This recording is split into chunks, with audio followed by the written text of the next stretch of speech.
Un produit ultra transformé, c'est un produit qui contient au moins un additif ou un ingrédient purifié, très raffiné ou de type cosmétique, c'est-à-dire pour exacerber, imiter ou restaurer le goût, la couleur ou la texture des aliments.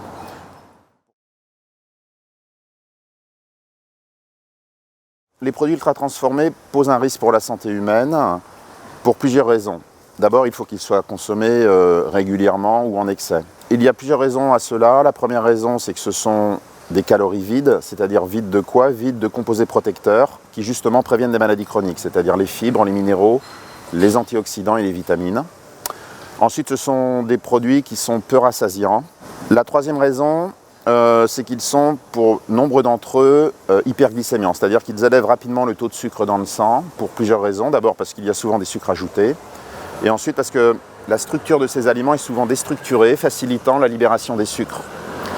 Et enfin, la quatrième raison, dont on sait encore pas trop de choses aujourd'hui, mais il faudra des études supplémentaires, mais c'est qu'ils contiennent des composés qu'on peut dire nouveaux pour l'organisme humain, qu'on n'avait jamais consommés auparavant.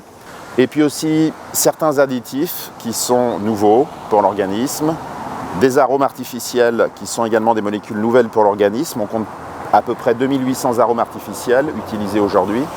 Voilà, donc ce cocktail aujourd'hui est suffisant pour alerter les gens et de réduire la consommation des aliments ultra transformés.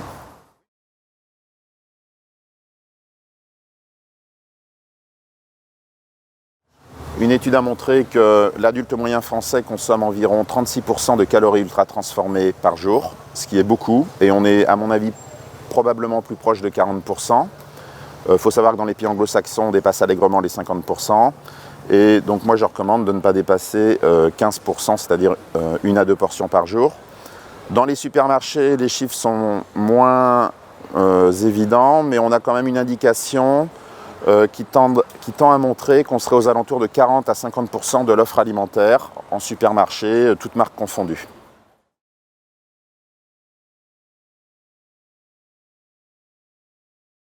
Si on prend par exemple un panier moyen français, on peut très bien acheter des carottes râpées industrielles avec du sucre caché, on peut acheter un plat industriel qui est bourré d'additifs de type cosmétique, c'est-à-dire pour restaurer la qualité de l'aliment, et puis des desserts lactés ultra transformés. On peut aussi trouver des aliments ultra transformés dans l'alimentation végétalienne ou même végane, avec des steaks de soja.